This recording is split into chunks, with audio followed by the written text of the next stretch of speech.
Gente, nós estamos vivendo a campanha Espiritualidade Emocionalmente Saudável. Tem sido um tempo de oração, avaliação, consagração, muito interessante. Na primeira semana, não sei se você lembra disso, nós fomos desafiados a olhar o problema da espiritualidade emocionalmente doentia e como isso tem afetado os crentes. Então foi isso na primeira semana. Na segunda semana, o convite foi para que você conheça a si mesmo para conhecer a Deus. Porque é impossível saber mais de Deus quando fechamos nossos olhos, fechamos nossos ouvidos para nós mesmos. Já na terceira semana, aprendemos que precisamos retroceder para avançar. Olhamos para o passado, não para ficar preso a ele, mas para de alguma maneira nós não repetirmos os mesmos erros e a gente poder continuar avante. E as últimas 2 semanas, nós fomos conduzidos pela jornada através da muralha. Vimos o quanto existe uma muralha que nos impede de avançar e como essas muralhas podem ser vencidas. Eu lembro muito quando a gente fala da muralha, do texto que Paulo fala das fortalezas que Satanás levanta. E é interessante esse texto porque ele fala que em Cristo nós podemos quebrar cadeias e as fortalezas que são levantadas na nossa mente. E uma outra imagem que veio muito forte para mim quando falou das muralhas, eu fiquei pensando quando os antigos reinos, eles queriam conquistar algo, eles iam avançando, avançando, avançando, até que chegavam diante de uma muralha. E eles precisavam conquistar aquele novo reino. E eu penso exatamente de muralhas que nós temos na mente, que de alguma maneira a gente não consegue avançar, não consegue evoluir, não consegue crescer, porque a gente não consegue avançar. E aí a gente falou sobre isso e o que tem após a muralha. Hoje nós vamos falar sobre amplie a sua alma através do sofrimento e da perda, rendendo-se aos seus limites. Essa mensagem, esse tema era para ter sido semana passada, como a gente ampliou para 2 semanas atravessando a muralha, a gente demorou para atravessar a muralha, foi 2 semanas para conseguir. Hoje, dia de Páscoa, final de semana onde falamos de morte, falamos de dor e sofrimento, nós entramos nesse tema. Penso que é muito propício a gente pensar sobre isso hoje. Amplie sua alma. Quando você lê esse tema, amplie a sua alma através do sofrimento e da perda. O que começa a vir à sua mente? Porque nós estamos falando para você ampliar a sua alma. E é através da dor e do sofrimento. E aí ele faz um subtítulo: rendendo-se aos seus limites. Ele inicia esse capítulo do livro, o pastor Peter, dizendo assim: não há maior desastre na vida espiritual do que estar imerso na irrealidade. Não há maior desastre na vida espiritual do que estar imerso na irrealidade.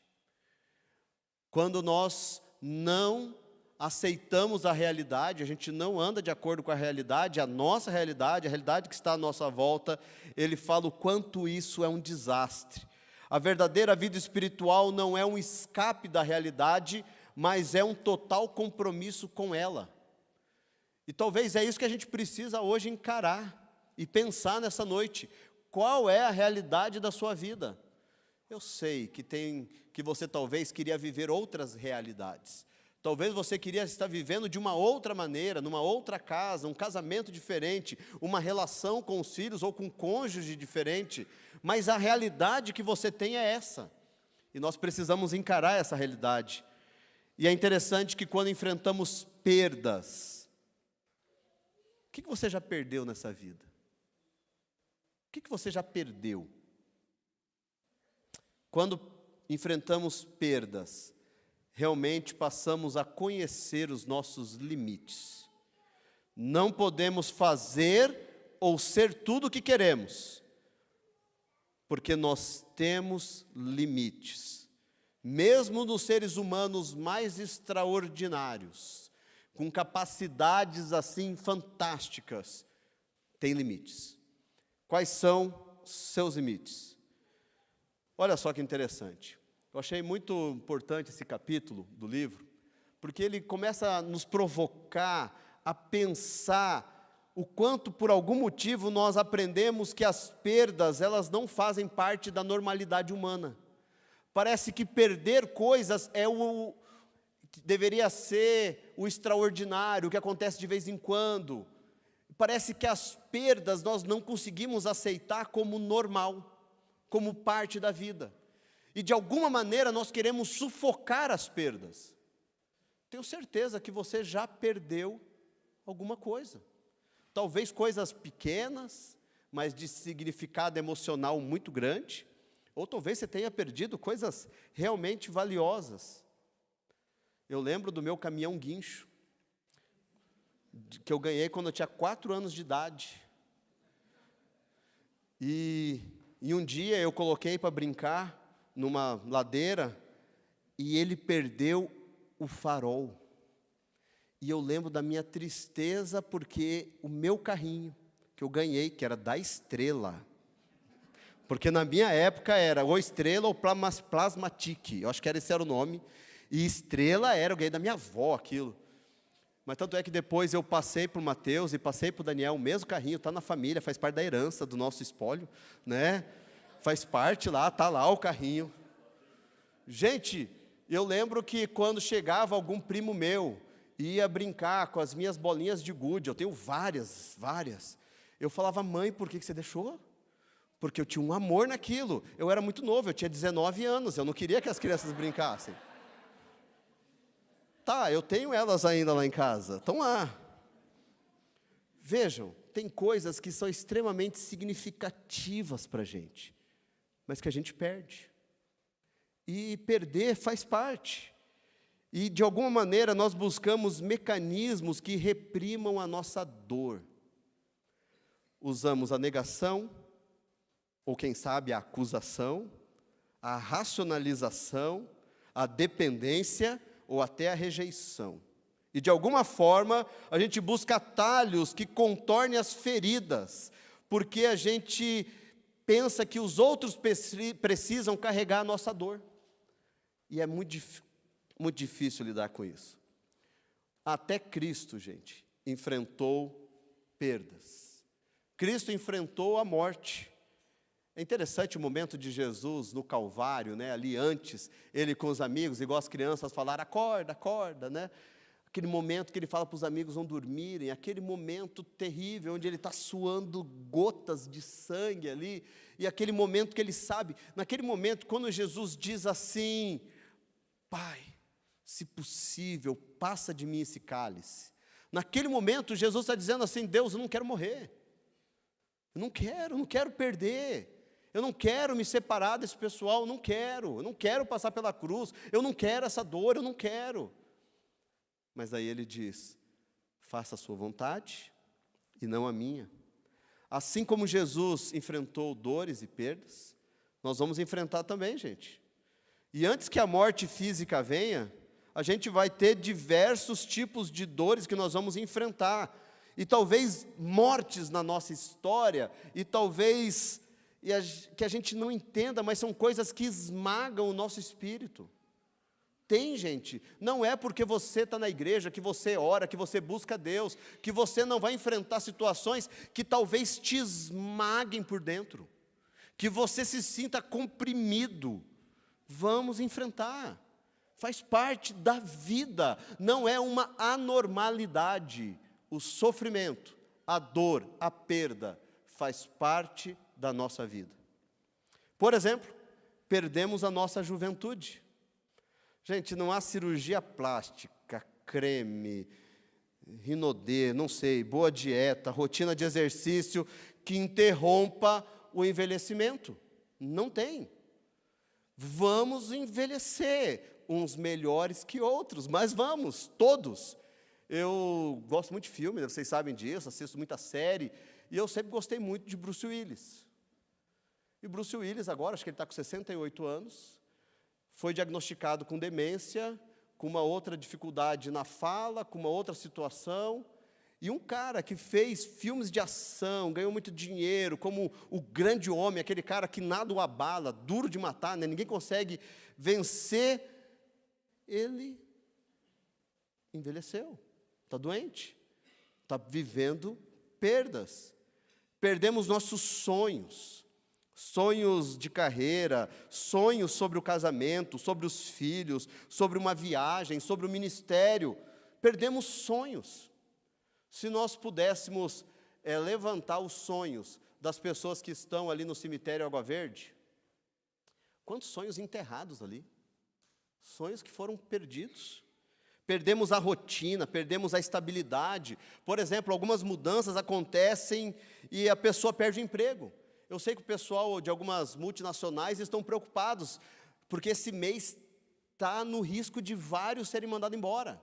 O pessoal está em campanha de oração e jejum aí para não ser mandado embora, porque está difícil, mas as mudanças vêm. Nossos pais envelhecem e nós nos tornamos cuidadores daqueles que nos cuidavam. Faz parte da vida. Algumas perdas catastróficas, gente. Essa semana o que aconteceu lá em Blumenau, gente. Não vou perguntar quem chorou, porque talvez vários vão levantar a mão, né?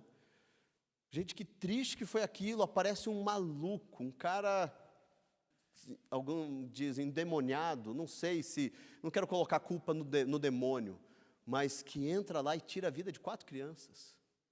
E quando eu vejo e imagino a dor desses pais, e quando aparece aquele pai dando a entrevista e dizendo assim, eu perdoo. Aquele pai estava dizendo assim, eu não quero carregar esse monstro na minha vida. Esse cara não vai fazer parte da minha história, porque quando eu não perdoo, eu continuo carregando comigo, né? E ele diz, eu não quero ficar preso a ele. Então eu perdoo, eu libero. Veja, são perdas, gente. O que você já perdeu nessa vida? Perdas. Nós vamos perder, não adianta, faz parte. Sonhos e muitas outras coisas, tem lutas que nós vamos enfrentar, e todas essas lutas, gente, tudo isso que eu falei, elas mostram algo. Elas mostram o nosso limite. Elas mostram a nossa humanidade e a nossa fragilidade. Algo que de vez em quando eu estou atendendo uma pessoa, estou no consultório, e algumas pessoas elas estão muito frustradas e muito chateadas porque elas não estão conseguindo vencer ou fazer algo. E aí eu começo a conversar com elas sobre a onipotência, a onisciência e a onipresença. E eu pergunto, por acaso você tem esse poder de você estar em todo lugar ao mesmo tempo? Você tem todo o conhecimento? Você tem todo o poder? E logicamente as pessoas dizem não. Mas eu digo, mas a sua dor é como se você tivesse e por algum motivo você não usou isso. E quando a pessoa para perceber, ela pensa, é verdade, eu não tinha como estar naquele lugar, eu não tinha como saber sobre aquilo, eu não tenho poder para resolver isso, porque nós somos limitados, naturalmente. Existe um homem na palavra de Deus que ele conheceu os limites dele. Ele era como se fosse o Elon Musk do tempo dele, talvez o Bill Gates ali, o homem cheio do dinheiro, importante, rico, influente, e o nome dele era Jó. Esse é o nosso personagem de hoje. Jó 1:3 diz assim, que ele era dono de 7.000 ovelhas, de 3.000 camelos, talvez os camelos aqui seja o Twitter, 500 juntas de bois e 500 jumentas, também tinham muitos servos. Na verdade, ele era o homem mais rico de toda aquela região, e outra tradução vai dizer de todo o Oriente. Ele era um homem riquíssimo, ele era um homem crente, temia a Deus, tudo foi tirado dele, de repente tudo some, ele se viu pobre, 10 filhos? 10 filhos mortos, crise no casamento e doente. Ele é a figura do desespero, é a figura da desolação. Lembro quando era criança, eu ficava muito impactado com a imagem de Jó, por causa do texto que diz que ele pegava cacos, pedras para se coçar, E eu ficava com essa imagem, na minha cabeça, não sei porquê, era um pedaço, aquelas telhas de barro vermelha, para mim, na minha cabeça era como se fosse um pedaço daquilo que ele se coçava para tirar, mas imagine, ao mesmo tempo que ele se coçava, ele se cortava, ele se machucava, esse era ele. Mas eu quero lembrar de algo, ele era inocente. Jó não tinha feito nada que justificasse o que ele estava passando. Mas mesmo assim, ele estava passando. E é interessante que o texto diz que ele fica firme e em nada ele peca. Mas eu quero fazer a pergunta para você.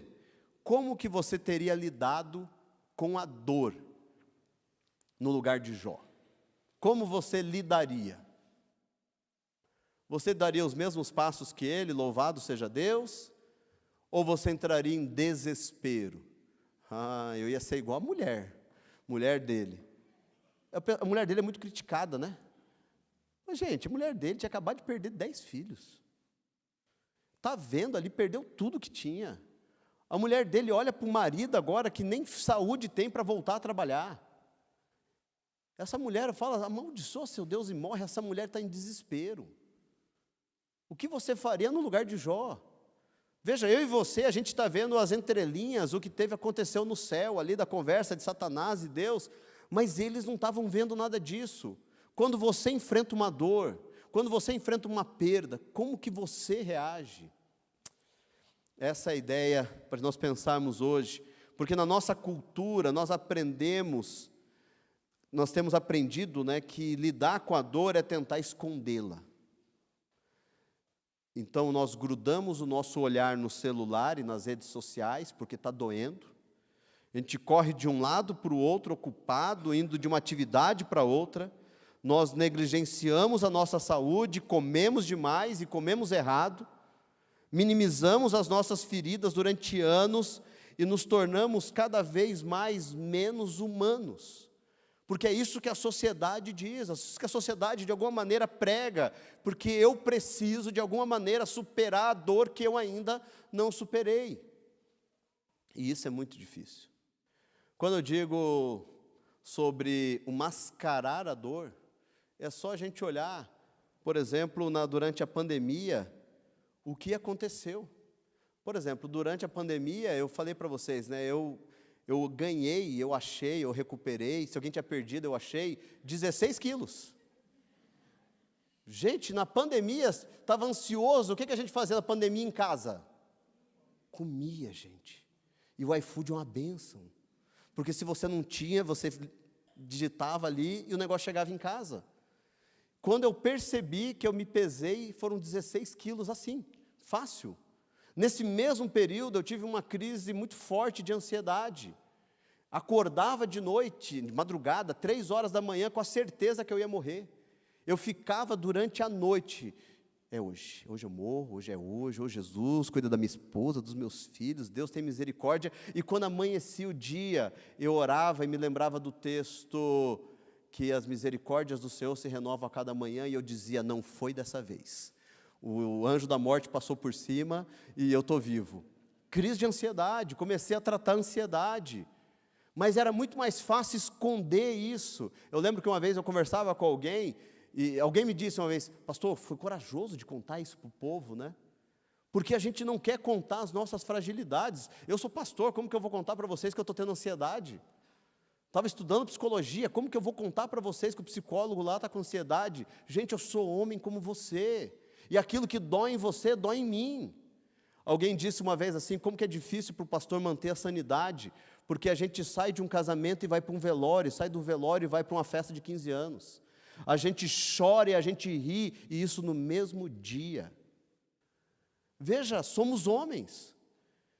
Eu e você, nós somos seres humanos que nós precisamos da graça de Deus, mas nós somos tentados a esconder. Mas eu quero dizer a você que nós precisamos encarar a dor, em vez de levantar as defesas. Por exemplo, quando nós entramos em negação e a gente se recusa a reconhecer que algumas coisas doem.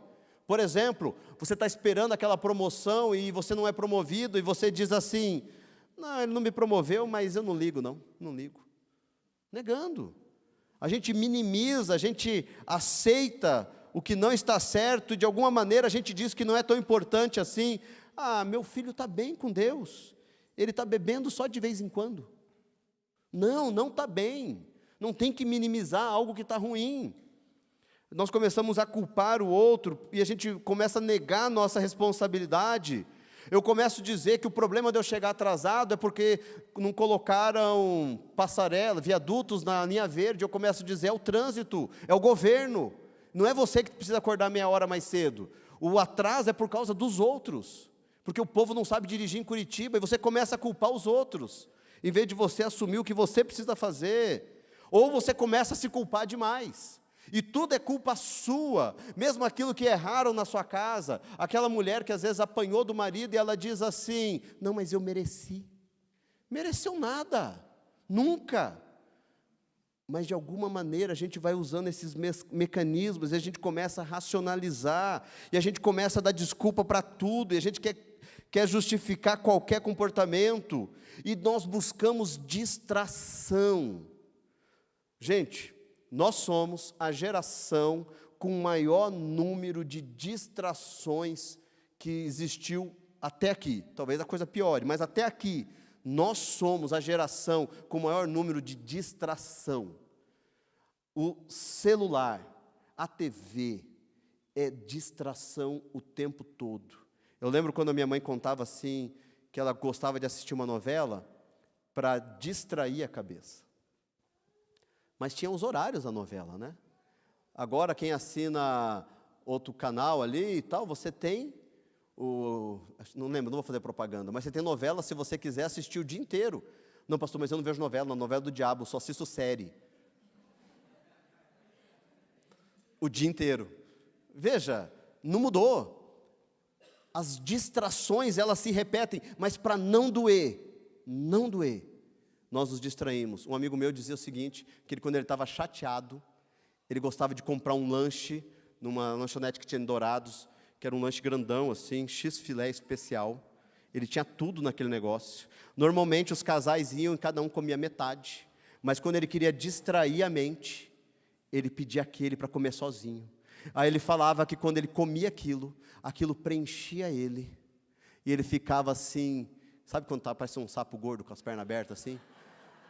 E ele ficava daquele jeito, e ele dizia assim, naquele momento eu tenho satisfação na alma. Eu tinha 16 anos quando escutei essa história. Eu pensei, será que funciona?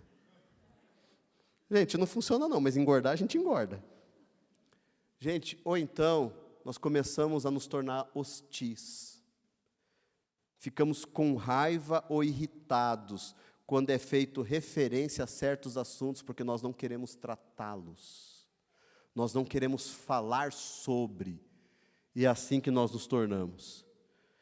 E a pergunta que eu faço para nós hoje é, qual é o caminho para a gente ter então um novo começo?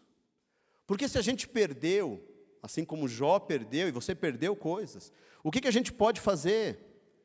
Tem alguns passos aí. O primeiro passo, prestar atenção em si mesmo e em Deus. O texto diz assim, ó, olha o que Jó fala. Por fim, Jó falou. A gente não gosta muito de falar esse texto aqui, não sei porquê. E amaldiçoou o dia do seu nascimento. Disse ele, apagado seja o dia em que nasci, e a noite que foi concebido. Transforme-se esse dia em escuridão. Deus lá do alto ignore, e luz nenhuma brilhe sobre ele. O que Jó está falando nesse versículo, gente? O que você consegue ver quando você vê esse versículo? O que você vê quando você vê esse texto? Alguém falou uma palavra boa aqui. Desabafo. O cara está revoltado, gente. E a Bíblia fala que mesmo na revolta dele, ele não pecou. Mas o que ele está dizendo é, mas que desgrama, por que eu nasci? Ia ser muito melhor se eu não tivesse nascido, se eu não existisse.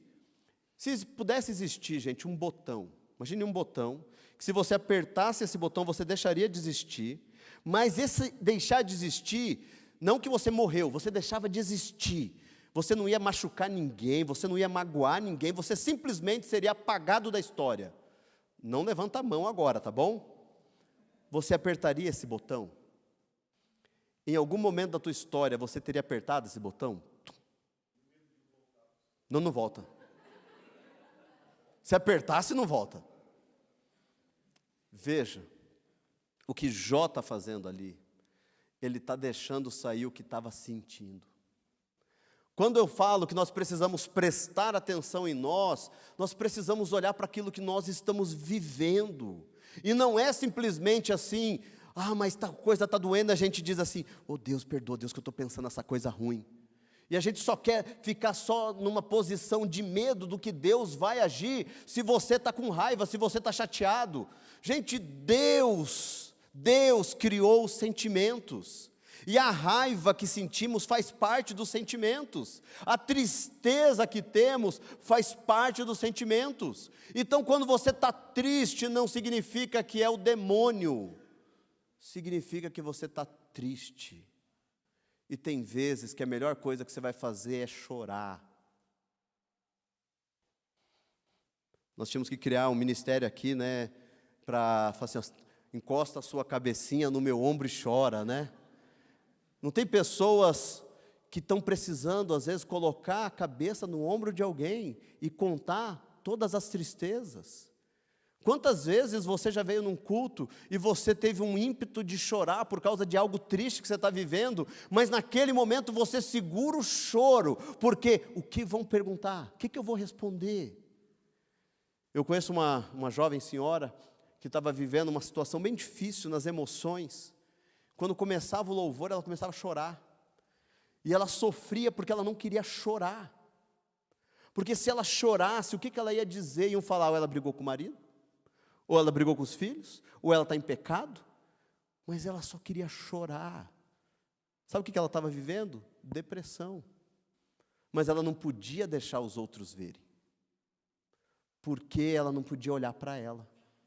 Nós precisamos prestar atenção no que está acontecendo com a gente. Jó, ele grita para Deus, ele faz essa orações ousadas, ele diz a Deus exatamente o que estava sentindo, ele duvidou, chorou, ele quis saber onde Deus estava e por que tudo aquilo estava acontecendo com ele não mascarou a dor, mas ele enfrentou de maneira direta. Davi escreveu sobre a dor de perder o seu melhor amigo Jonatas, quando Saul morre. Jeremias, ele escreve um livro, gente, de lamentações. O pessoal até chama, né, Jeremias, o profeta chorão. Ezequiel lamentou, Daniel se entristeceu. Jesus, quando ele se depara com o túmulo de Lázaro, ele chora. Isso faz parte da gente. A questão é que a tristeza, a raiva, todos esses sentimentos que foram criados por Deus, e sim, Deus os colocou esse sentimento em nós. O problema não é senti-los, mas é como agir e reagir a eles, é como nós processamos esses sentimentos. E esses sentimentos precisam ser processados diante de Deus, precisam ser colocados diante de Deus. Quanto tempo dura a angústia de Jó, gente? Já pararam para pensar? Quanto tempo demorou essa história de Jó? O texto não diz para a gente. O texto diz que num dia ele perde tudo. Daí o texto vai contando a história, vai dizendo que ele fica quieto, vai dizendo que os amigos chegam, vai dizendo que tem um diálogo com os amigos, mas o texto não fala que durou 1 mês, 2 meses, 1 ano, 2, simplesmente diz que assim aconteceu. Quanto tempo durou a tua angústia, ou quanto tempo está durando a tua tristeza? Tem algumas tristezas, gente, que nós vamos viver e elas vão ser longas. Algumas tristezas, se a gente não cuidar, ela pode se tornar uma doença emocional, pode se tornar um transtorno, é claro, nós vamos cuidar. Mas tem coisas que é impossível a gente não viver esse momento. A angústia de Jó, ela estava sendo colocada diante de Deus. E nós entendemos que Jó, ele presta muita atenção no que estava acontecendo com ele, e ele não tira os olhos de Deus. Nós precisamos viver esse momento de luta, de angústia, seja o que for, para a gente ter uma espiritualidade emocionalmente saudável. Nós precisamos sim entender que o novo começo passa por prestar atenção em nós e em Deus. O segundo passo para o caminho de Deus, para novos começos, é exercitar a paciência enquanto esperamos. O texto diz assim: então, do meio de um redemoinho, o Senhor respondeu a Jó. Deus estava onde? No meio do redemoinho. Os atleticanos aí não eram um furacão, era um redemoinho. Do meio de um redemoinho, o Senhor respondeu. Qual capítulo? Então vamos pensar em capítulo como sendo um período de tempo. Já no finalzinho do livro. O livro tem 40 ou 42 capítulos? 42, né? No finalzinho, gente, é quando Deus responde para Jó. Nós precisamos exercitar a paciência enquanto esperamos. Quem aqui gosta de esperar? Levanta a mão, quem gosta de esperar?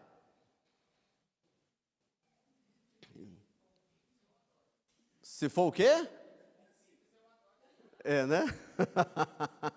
Tem coisas que a gente vai esperar, mas eu quero dizer um negócio para você. Eu estava assistindo aquele desenho da Zootopia. E aí tem uma cena que eles precisam ver uma placa de um carro. E eles chegam lá, os funcionários públicos ali, nada contra funcionário público, a minha esposa é uma, tá? Aquilo ali é só ficção. E é uma lebre, é uma coelha e uma raposa, e eles vão pedir ajuda, e é um bicho preguiça. E eles pedem, por favor, veja a placa tal. Aí ele começa, BAA 1270, ele, BA, aí a coelhinha, 1270, 12. E é interessante mostrando, eu sou um pouquinho agitado. E aí quando eu olho aquilo ali, começa a me dar uma agonia. Porque o cara não resolve, o cara não vai logo. Gente, às vezes nós queremos que o outro fale, a gente não espera o outro responder, a gente já completa a fala da pessoa. Porque a gente não espera a pessoa falar.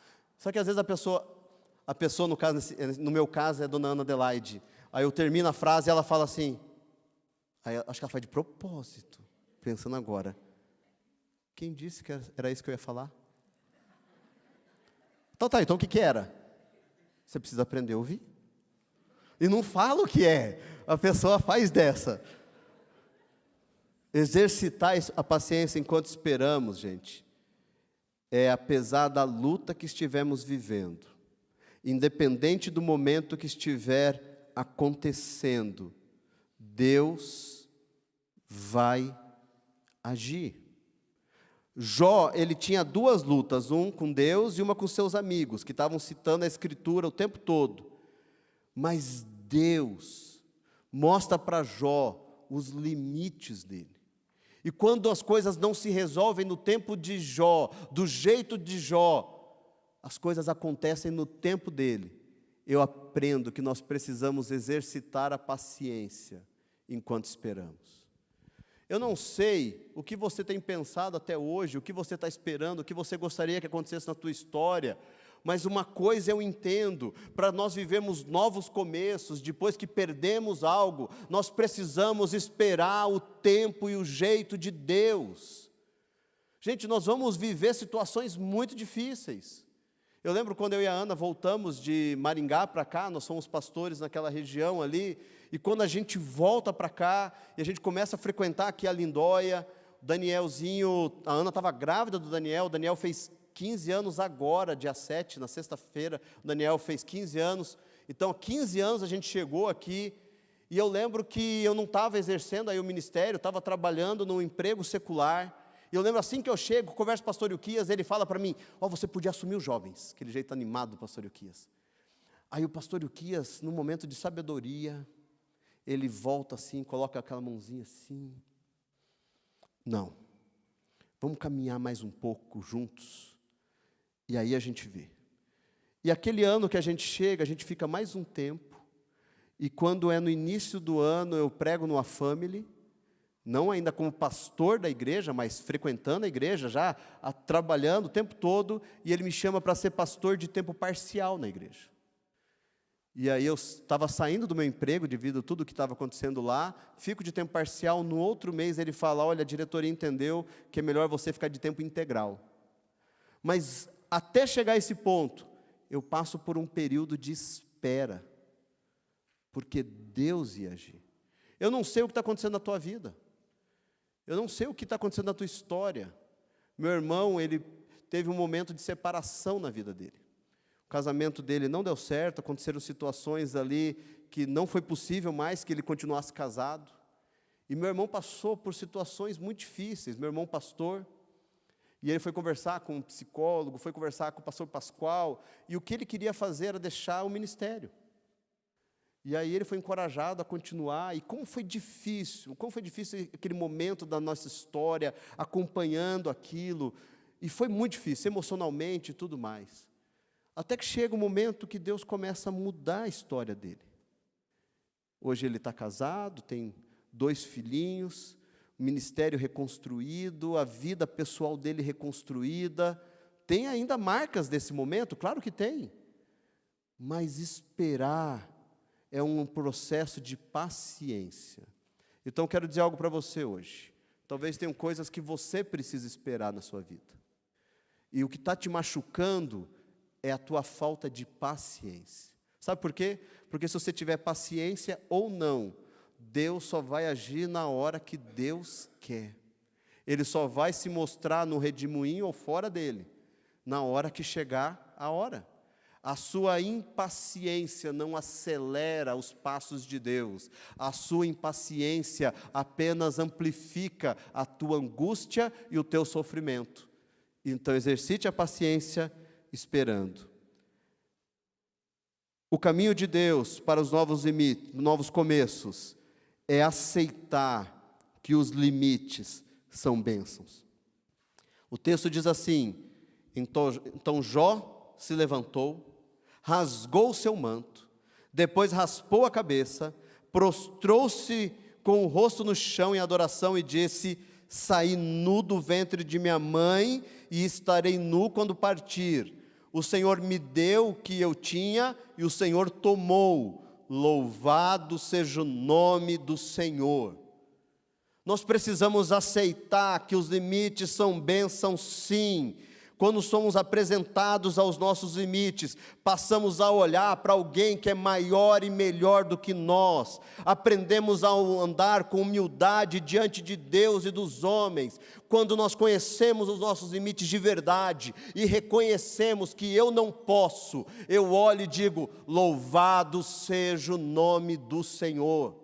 Porque não tem mais nada que eu possa fazer. Porque se eu entender isso, a minha vida vai fazer muito mais sentido. Nós temos o limite do corpo físico, gente. Seu corpo está morrendo e um dia ele vai retornar ao pó. E é isso mesmo, faz parte. Eu estou muito feliz, o pessoal chega assim: pastor, você emagreceu, pastor. Você está magrinho. O pessoal até falou assim: pastor, esse terno o senhor recuperou, né? É verdade, gente, recuperei esse terno, né? Mas eu quero perder ele logo, quero perder mais. Mas veja, graças a Deus, estou perdendo peso, mas quero dizer a você, por mais que eu melhore fisicamente, estou morrendo, faz parte. Nós temos como limite a nossa família, gente. Por que a família é? Porque a família de origem é aquela que transmitiu a você o seu DNA. Então, algumas características que você tem, são limites que você tem. Não adianta, por mais que você tenha processos hoje muito fortes aí na ciência, tem coisas que são limitadoras. A sua capacidade intelectual é limitada, o seu tempo é limitado, você não consegue viver em 2 lugares ao mesmo tempo, fazer 2 coisas ao mesmo tempo. O limite, ele é bênção. Porque se você não tivesse limites, quando você iria parar? É interessante que algumas pessoas acham que não tem limite, né? Elas acham que elas conseguem demais, né? E elas não tiram férias, elas não vão e não participam de algumas coisas, porque elas não têm tempo para parar, até que fica doente. Quando não tem uma coisa pior, uma doença muito pior, onde ela é parada, o corpo dela diz: chega, você vai parar agora. E a pessoa para na marra. Nós temos limites, eu preciso reconhecer. Espera aí, esse limite que Deus me deu, que Deus colocou em mim, Deus, obrigado. Quer ver uma oração? Onde Paulo diz assim: Deus, se possível, Deus, por favor, afasta de mim esse espinho na carne. tira isso de mim. E aí, qual que é a resposta de Deus para Paulo nessa oração? A minha graça te basta, porque o meu poder se aperfeiçoa onde? Na sua fraqueza. É na sua fraqueza, na sua limitação, que Deus é glorificado, porque você não é Deus. Então reconheça, os limites que você tem são bênção. E por último, o caminho de Deus para novos começos é permitir que o antigo dê origem ao novo. O texto de Jó diz assim no finalzinho, capítulo 42, antes eu só te conhecia de ouvir falar, agora eu te vi com os meus próprios olhos. Retiro tudo o que disse e me sinto arrependido no pó e nas cinzas. Porque depois que ele chora, que ele resmunga, Deus chega para ele e fala assim, Jó, quem é você? Onde você estava quando eu construí o mundo? Você por acaso pode dizer relâmpagos? E os relâmpagos respondem, eis-me aqui? Por acaso você consegue fazer isso? Você consegue dominar as feras selvagens? Você tem esse poder? E Deus vai mostrando o limite. Aí ele diz assim, eu reconheço. Ele agora entende que o velho Jó precisa ser sepultado, para que ele possa viver um novo Jó. A antiga vida foi encerrada, para que ele começasse algo novo. E ele aceita agora o desfecho da história, porque no meio do sofrimento ele viu Deus. Para nós vivermos um novo começo, nós precisamos permitir que aquilo que já foi, fique para trás. Aquilo que você já viveu e aquilo que você já perdeu, você olha e diga assim, é verdade, eu perdi. Eu tinha aquele emprego lá, aquele concurso público, perdi. É verdade, aquela faculdade eu não consegui concluir, perdi. É verdade, aquela pessoa Deus levou, verdade, perdi. É verdade, meu casamento foi para o espaço, é verdade, perdi. É verdade, meus filhos hoje estão vivendo uma situação tão difícil, eles não querem saber de Deus, esse sentimento de perda está aqui dentro, é verdade. A questão agora é o que eu vou viver daqui em diante, é eu olhar aquilo que eu perdi e falei, tá bom Deus, e agora, como que vai ser? E você começar a viver agora, parar de ficar preso no que foi, porque enquanto eu fico arrastando os defuntos da minha história, eu não consigo ter força e fôlego para continuar correndo e andando. Algumas pessoas pararam no caminho, porque o peso que elas carregam é tão alto, é tão grande, que elas não têm força nas pernas para continuar. Chegou a hora da gente viver um novo começo. Jó, ele entende isso. Para a gente encerrar, nós precisamos permitir que as perdas, elas ampliem a nossa alma em direção a Deus. Porque o caminho de Deus para os novos começos começa quando nós prestamos atenção em nós e em Deus. Preste atenção em você e em Deus. Nós precisamos, os novos começos acontecem quando nós exercitamos a paciência enquanto esperamos. Nós aceitamos que os limites são bênção e nós permitimos que o antigo dê origem ao novo. O texto de Jó 42, 12 diz assim, a parte A do versículo, o Senhor abençoou Jó na segunda parte da sua vida, ainda mais que na primeira. Esse é o desafio para você, e esse é o desafio para mim. Talvez nós pudéssemos marcar o dia de hoje como a segunda parte da sua vida. Eu não sei como foi a primeira. Talvez hoje seja o dia de você dizer, olha, até hoje foi a primeira parte da minha vida. E a gente não dá para separar em anos, né? Porque talvez a gente dissesse assim, até os 40 anos é a primeira parte, dos 40 aos 80 é a segunda. Não, talvez a sua primeira parte ela dure apenas 15 anos e a sua segunda parte dure 70. Porque não é 50-50, não é 50%. Mas é a primeira parte da sua vida, ela precisa ser superada, para que você viva a segunda parte. O que Deus tem para você hoje e agora. Queria convidar você a fechar os seus olhos, a baixar a sua cabeça. E talvez hoje você precise sepultar algumas coisas diante do Senhor. E assim como Jesus ressuscitou ao terceiro dia, talvez hoje Jesus queira trazer a você novos projetos e uma nova história. Talvez você diga assim: pastor, mas o que morreu foi o meu casamento. E talvez o que Jesus queira dizer hoje a você é que Ele quer fazer desse mesmo casamento uma nova história, a segunda parte da sua vida. Talvez o que Ele queira trabalhar em você agora é algo que talvez você não consiga nem imaginar, assim como Jó não imaginava. Mas Deus agiu. Nós precisamos hoje tomar uma decisão. Então você que entende que hoje precisa entregar algo para Deus, eu não sei o que você precisa entregar, eu não sei o que você precisa orar, mas eu quero convidar você, onde você está, a ficar de joelhos. Eu sei que eu ia pedir para você ficar em pé, mas se você pudesse colocar de joelhos, para entregar para Deus alguma coisa, que eu não sei o que é. Você vai dizer: Senhor Deus, é isso, eu não tenho prestado atenção em mim mesmo, e não consigo lidar com os meus sentimentos.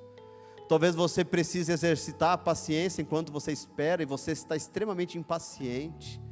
Talvez você não consiga perceber os limites da sua vida como bênção de Deus, e você está angustiado por causa das limitações que você tem.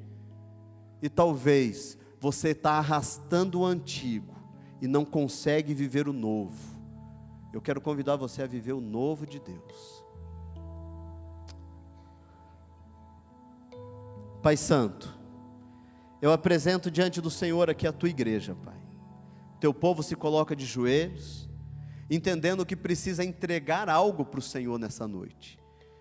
Pai, nós somos desafiados a experimentar as bênçãos do Senhor nessa segunda parte da nossa vida. Quero pedir que o Senhor nos ajude, Deus, a viver isso. Eu quero pedir, ó Deus, que o Senhor nos ajude a prestar atenção em nós.